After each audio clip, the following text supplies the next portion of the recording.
আসসালামু আলাইকুম প্রিয় বন্ধুরা, আজকে একটি মানবিক কাজে আপনাদের মাঝে উপস্থিত হয়েছি। একটি অসহায় একটি মানুষের কাজ, যেটা এর আগে আমি এই ঘরটি নিয়ে এর আগে ভিডিও মেক করছিলাম, যেটা আপনাদের মাঝে যে ঘরটি দেখানো হয়েছিল। তো সেই ঘরটি একজন মহান মানবিক এক ভাই, উনি এই ঘরটি দেখার পরে সেই মানুষটির জন্য সে একটি উদ্যোগ নেয়, তার একটি নতুন করে একটি ঘর নির্মাণ করবে। তো যাই হোক, যে অসহায় মানুষটির জন্য আমরা যে আজকের যে এই ঘরটা নির্মাণ করতেছি, তো ওনার আগে যে ঘরটা কেমন ছিল ওটা কিন্তু আমরা এখনো ভাঙিনি। তো আপনারা যদি দেখেন যে এইটাই আমার পাশে, ভাই একটু এদিকে আসেন। এই যে দেখেন সে কতটা কষ্টে ছিল এর আগে। এই যে ভিতরটা মানে আপনাদের তো এর আগে দেখানো হয়েছে, ভিতরে এতটা গরম, মানুষ কিভাবে যে থাকে, যা আপনি এইখানে না আসলে কখনো বুঝতে পারবেন না। যাই হোক, আপনাদেরও এখানে আসতে হবে না, তবে দোয়া করবেন আজকে সেই মহান মানুষটি যিনি আজকের এই ঘরটি নির্মাণ করে দিচ্ছে। আর আমি যদি বলি সেই ঘরটি কার, এই যে দেখেন এই যে দাঁড়ায় আছে আমার পাশে, ইনি হচ্ছে আমাদের দাদি হয়, আমরা দাদি বলে ডাকি, তাই না দাদি? হ্যাঁ, দাদি কয় আমার লাতি দিয়ে পারাপতি, আমার দাদি লাতি হয়। আচ্ছা দাদি, তোমার জন্য যে আমরা যে এই ঘরটা যে নির্মাণ করতেছি, এতে তুমি খুশি না?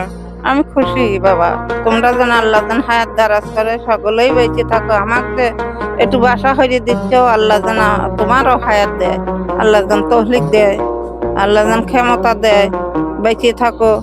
আচ্ছা দাদি, তুমি তোমার যে আগে যে ঘর ছিল, তুমি ওই ঘরে বলে বৃষ্টি বলে বলে কেমন কেমন করে বলে থাকছো, একটু ওই সবাইকে একটু বলো তো যে তুমি এর আগে কিভাবে চলছো, বলো তো। ও বাবা, আমি ওই তিরপল টানা দিছি ঘরের তলে, দিয়েলা তিরপলের তলে থাকিছি, শোনা পানি পড়ে আমার ট্রেনের তলে, এইভাবে আমি থাকিছি। আমি এই তাই জন্য এই কত করুণা হইয়া কাইতে কাইতে আমি এই ঘর ডলিয়ে নিলাম। তো আসলে আমি আপনাদের একটু আংশিক, যদিও বেশি কথা বলতেছি, তারপরেও আমি একটু আংশিক বলি। এনার যে ঘরের অবস্থা, একটা টিনও ভালো না। যদি কখনো আবহাওয়া খারাপ হওয়ার কারণে বৃষ্টি হয়, তখন উনি কি করত, ওই ত্রিপল দেখেন, আমি একটু দেখাই, ত্রিপল কিন্তু এখনো ওনার ঘরের মধ্যে আছে। এই যে সেই ত্রিপল, যদিও ঘরের ভিতরে অন্ধকার, দেখেন কোনো কারেন্ট নাই আগেকার। এই যে ত্রিপলটা ওনার বেডের উপরে দেখেন, এই ত্রিপলটা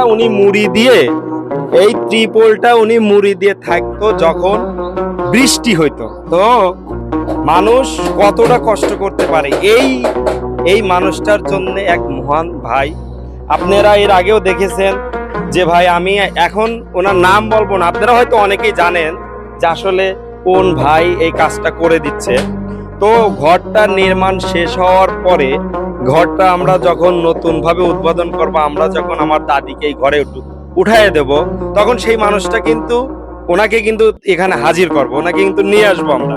তো দেখতে পারবেন, দেখেন আমাদের একটা আমরা বাঙালি জাত, তো পরহিংসা বেশি, মানুষের নিন্দা করি। কেউ যদি ভালো কাজ করে, নানান ধরনের মানুষ মন্তব্য নিয়ে ব্যস্ততা হয়ে থাকে, যে ওই মানুষের তো অনেক কোটি কোটি টাকা, সামান্য একটা ঘর দিচ্ছে, এইটা আবার দেখানোর কি।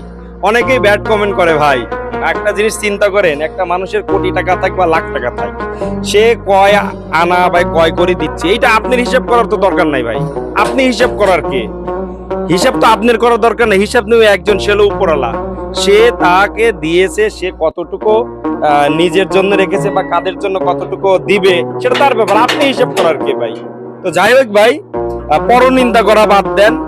যদি পারেন একটা মানুষকে উৎসাহিত করেন, যেন এই একজনে যেভাবে কাজ করে দিচ্ছে, পারস্পরিক যেন এরকম মানুষকে যেন তার কাজের জন্য যেন আরো উৎসাহিত হয় মন।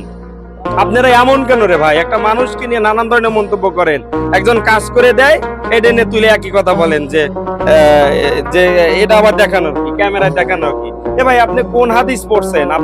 আপনি কি খুবই হাদিসের কি সেই মহাপরিচালক হয়ে গেছেন নাকি ভাই?